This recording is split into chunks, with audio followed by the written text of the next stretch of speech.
Once, not very long ago, in a land not too far away, there lived a kind old wizard.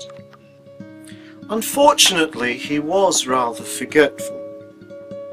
One day he lost his magic name, which he kept on a piece of parchment, and from which all his powers flowed.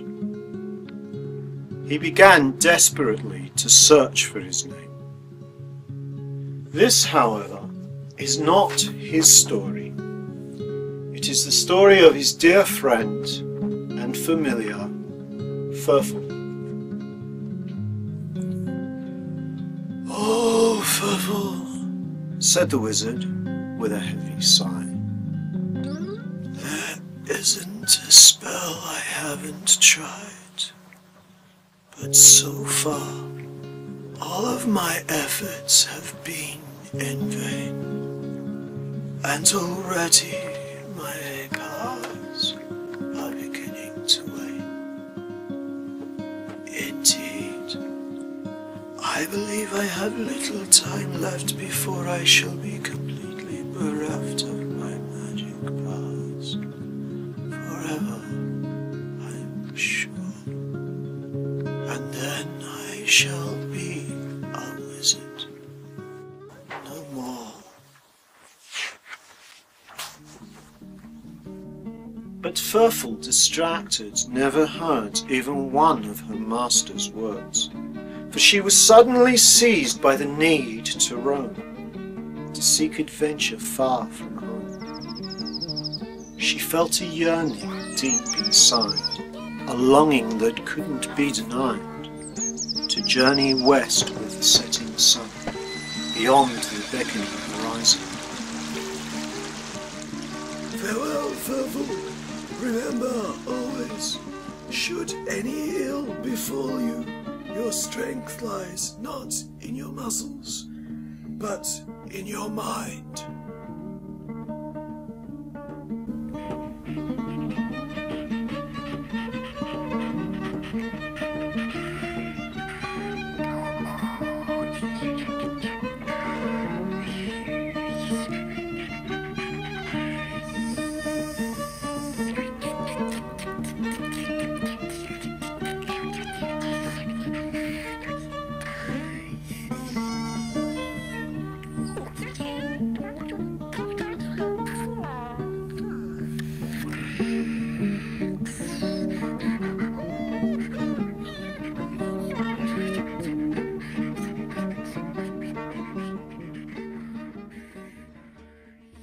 So off she set upon her way, wandering along on a summer's day, till familiar forest lay far behind, and whispers whelming within her mind planted seeds of fear and doubt, as shadows, shapeless, shifted about.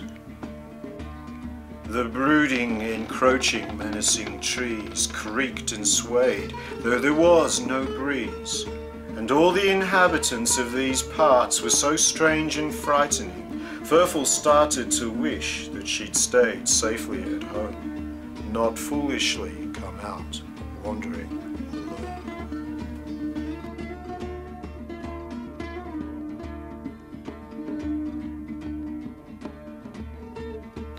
Trust in yourself, Furfel. If you cannot believe in who you are, who else can you possibly believe in?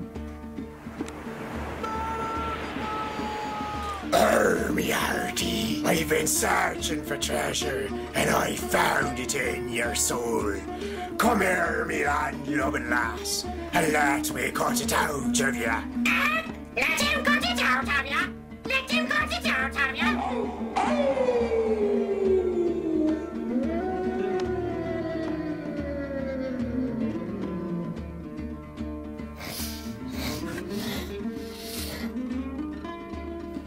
You must go forward, Furfel.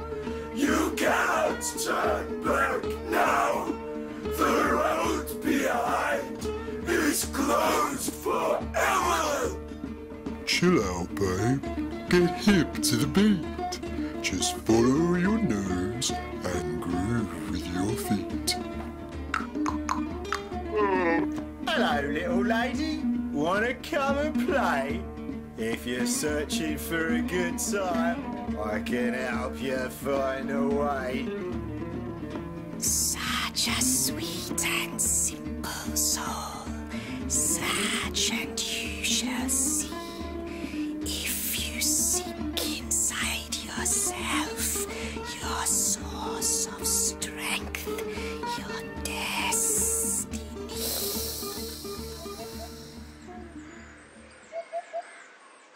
You be careful now, Murray. Keep your wits about you, won't you? I'll be right, hey. Gibbons will be thick on the ground this time of year. 576 years I've been taking the same way home and I've not been seen yet.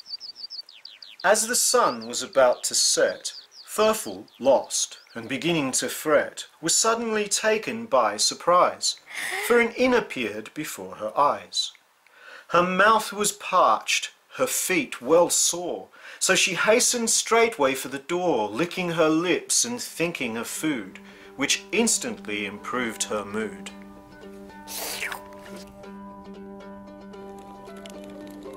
She sat by the fire to warm her feet and gorged herself on potatoes and sweets. Now that'll be either a sock, a biro, or a lock of maiden's hair. Bloody inflation. Then, when her hunger was sated, she played a game of cards with some friends she'd made. A table of dwarves, whose manners were poor, to say the least. They spat, they swore, Bollocks. wiped their grubby faces on their sleeves, and sang coarse, vulgar songs. I once knew a lassie named Venus who longed for a man with a full-size piano. She would perform the most daring of stunts, and she wanted his instrument inside her country house, thinking it would be grouse if she could only play all night. Furful left as the clock struck 12, to be greeted by a wandering elven minstrel, whose long golden hair flowed all about his face. Beware, He said, my feathered friend, for tonight there blows an ill wind, and rumours pass amongst the trace of evil spirits roaming free. Indeed, the entire forest appeared to come to life. The darkness leered right into Furful's soul, and there awoke her deepest, darkest fear. The trees called out to Furful, it seemed, as she walked in a terrible, devilish dream.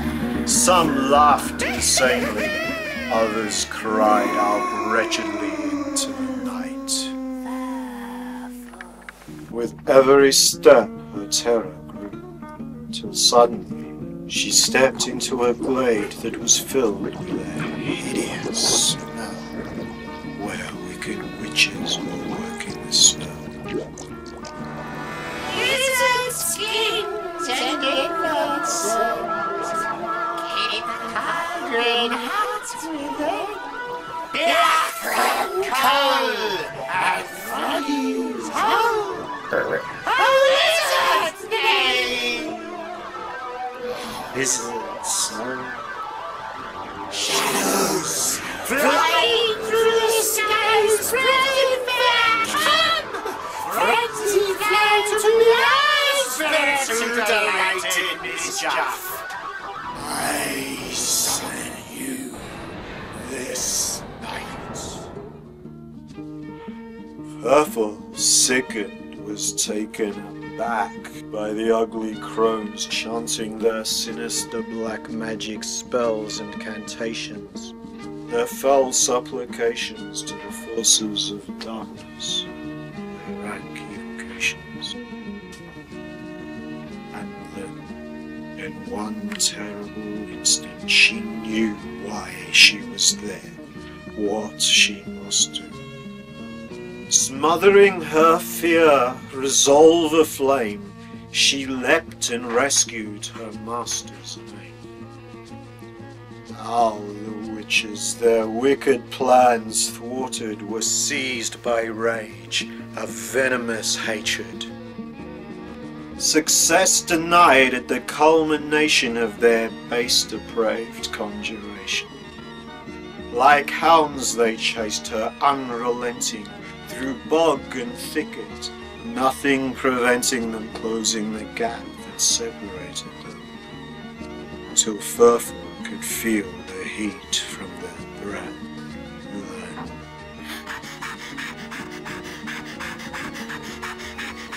Her muscles began burning, her legs turned to lead. She feared she would not escape the dreadful hags whose vile stench assailed her nose. But in that moment, she felt her strength grow. With a sudden burst of speed, she vaulted forward, increasing her lead. The witches screamed. They cursed. They spat at poor Furful, who ran on blindly into their cat. Spry assassin, black as night, eyes of emerald shining bright, set to pounce, waiting to slay his unsuspecting, unfortunate prey. Spry assassin, every breath reeks of silent, imminent death, as he crouches perfectly still, consummate hunter, poised to kill.